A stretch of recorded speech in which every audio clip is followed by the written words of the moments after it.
Well, hello everybody. Welcome to the Healthy Joints, Healthy Lifestyle Show. And today is one of those, we're still in September, and it is Gout, it is Pain Awareness Month. And one of these arthritis that cause significant amount of pain is gout. So this is our second series talking about gout. The first series, you can catch it on our YouTube channel. We kind of talked more about what's gout and kind of very important questions that people had.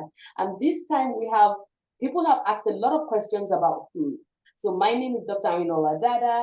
I'm a rheumatologist in the greater Seattle area. I have with me Dr. Deepa Ghali, and she's a rheumatologist with years of experience. Together, we are a force of over 30 years of experience. And so happy to really answer questions for people and help them. So we are in the greater Seattle area at Overlake Arthritis. And yes, we are going to start. I think Dr. Gali is going to fire up some questions after she's introduced herself. Hi, I'm Deepa Ghali. I'm one of the rheumatologists at Overlake Arthritis and Osteoporosis Center. I work with Dr. Dada, and thank you, Dr. Dada, for doing this talk. And today's a session 2. We're going to talk about gout diet, which most of us are very much curious and interested to know what are the do's and don'ts when you have gout. So the first question would be to Dr. Dada. So we all talk about this treatment, the causes, the etiology, the risk factors. What every patient wants to know is, okay, what can I do going forward with treatment? Plus, what are the dietary modifications I can do? This is very interesting to all our patients to control the high uric acid level, not just with medication, but more of their lifestyle changes. So Dr. Dada, like most of our patients say, why, what's triggering? I don't eat much. So tell me, what are the bad foods that can trigger these gouts or cause gout? Hey. Well, thanks, Dr. Gali. So, we understand that, the reason we have gout is that there's too much uric acid in the system, and uric acid is a breakdown of product of protein. So things that really have high protein purine will be things that we want to avoid. So the bad foods would be, quote unquote, bad foods, right? Would be that if we think about the fact that the body processes proteins from plants better, if we use that as a guideline, the body processes proteins from plants better than it does animals. So if we do that, then we know that eating foods that are compact, will have compact protein, high purine foods, which include organ meats. Like the liver, the kidneys, the delicacies, those would be things that we know would trigger gout. The other thing would be shellfish, right? So seafood, especially shellfish, anchovies, we're in the Northwest, so it's clam country, so those are things that we know for sure. Other things like mackerel are also things that are more likely. Red meat, not as much as shellfish, but definitely on the list.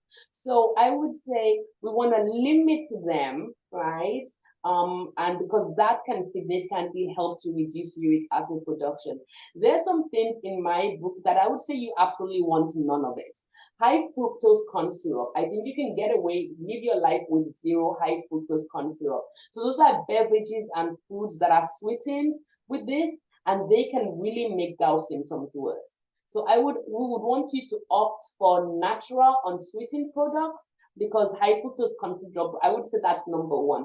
Number 2 thing that you can really avoid in terms of priority, I would say alcohol, right? And also, I would also try to organize alcohol in terms of the most frequent offender to the least frequent offender.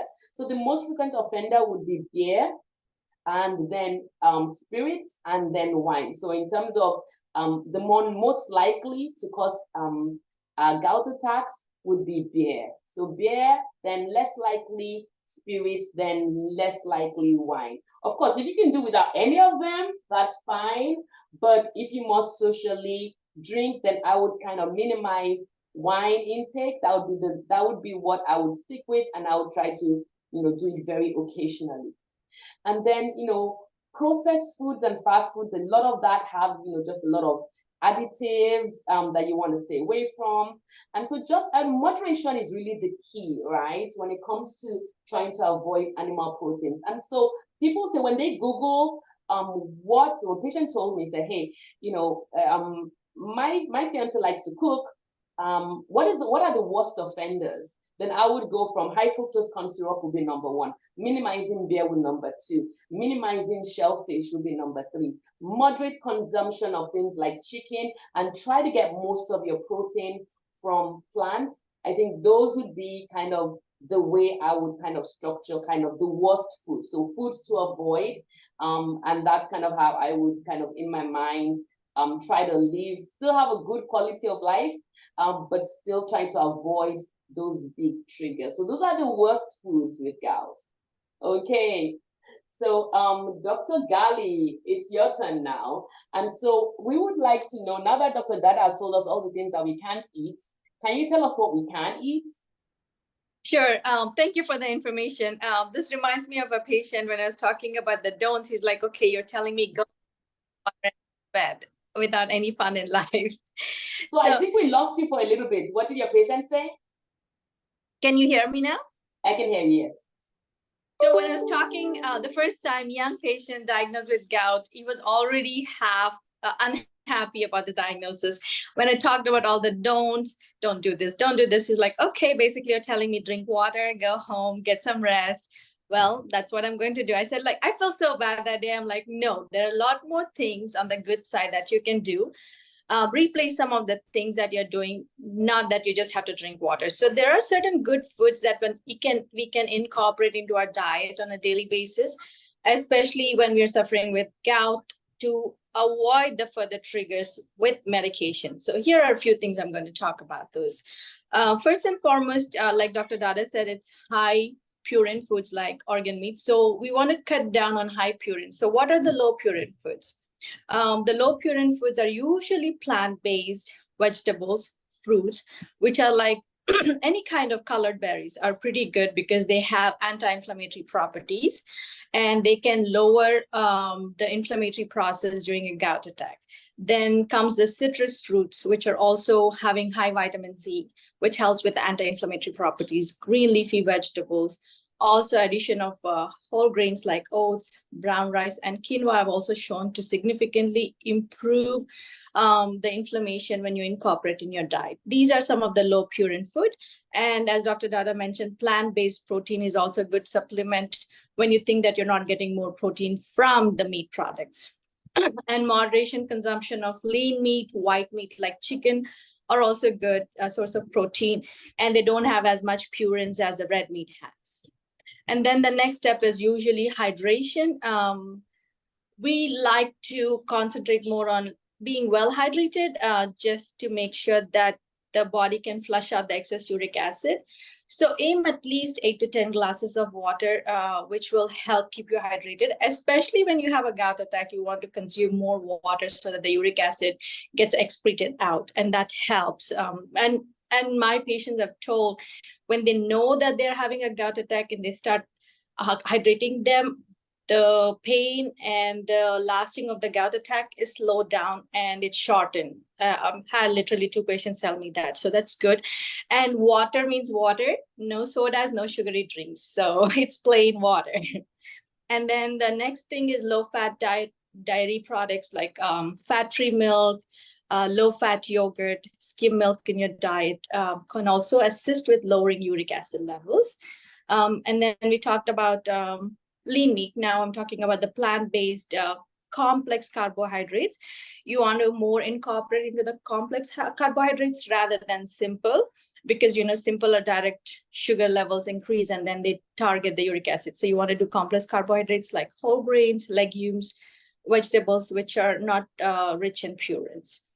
Interestingly, I want to talk about cherries and berries.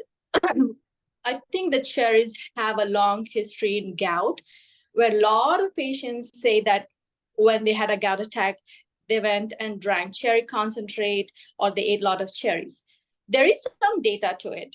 It just doesn't replace the treatment, but definitely there's more and more research done. There was an article that was published in December of 2022 in Arthritis Foundation, where they've done studies about consuming cherries in gout patients. So we all know we have two kinds of cherries. One is the sweet and the tart. Most of the studies were done on the tart cherries. They've tried patients to eat certain quantity of cherries. Like in one of the studies, it was like 45 fresh cherries, and they saw that 14% of the uric acid was lowered. And on the second study, they've done 1 ounce of tart cherry concentrate, and it is pretty much equivalent to 90 cherries, which reduced the uric acid by 3 times the normal, the levels that they saw. So there has been a lot more studies showing that the cherry concentrate or eating cherries has helped, because the color concentration helps with the anti-inflammatory properties. We know that berries, strawberries, cherries, all of these are good source of anti-inflammatory because they have high and rich in antioxidant properties. And we also recommend berries in inflammatory arthritis because they have this anti-inflammatory properties. So Dr. Dada, do you have any experience with this cherry usage in gout patients? This is what I have read and about cherries. Yeah. I think I've alluded to, thank you, Dr. Gali, for that very expansive, reassuring information that we're not going to starve to death because we're trying to prevent gout, and that there are a lot of food options for us. But to your question, I think that the big thing is that it's a little piece of the puzzle, right? Cherries also are rich in vitamin C, which has been in past thought to be helpful. So I think what my recommendation is to patients is, I think there was a study that looked like a 10 cherries per day type of thing, and I think that's pretty easy to follow.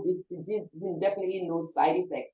But I would also say that one cannot necessarily say, oh, I am going to eat 10 cherries a day and it's going to lower my uric acid level. It really is, it's the whole picture, right? So you don't get to eat the cherries and eat the clams and the mussels, right? So you get to eat the cherries, you kind of think about it as a whole kind of anti-inflammatory process. You're doing everything else right. If your uric acid levels are really high, you're also taking your medication. It's just something else that we can do to minimize those painful attacks. So definitely think that, we don't have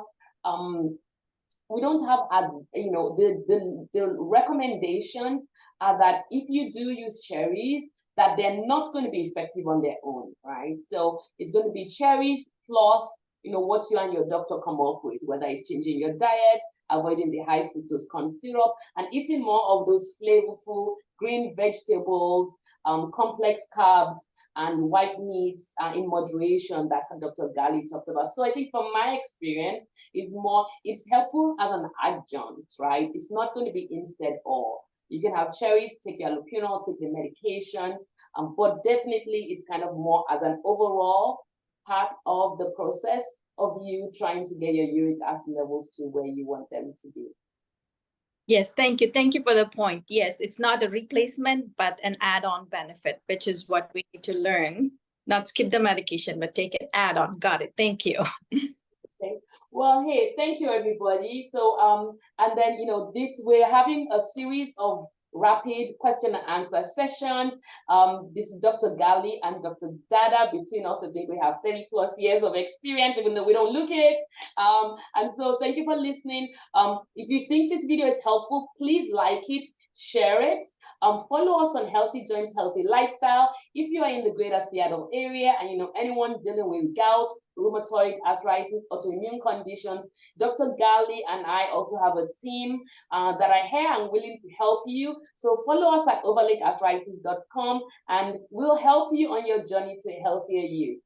Thanks, everyone. Thanks, Dr. Gali. Have a good day.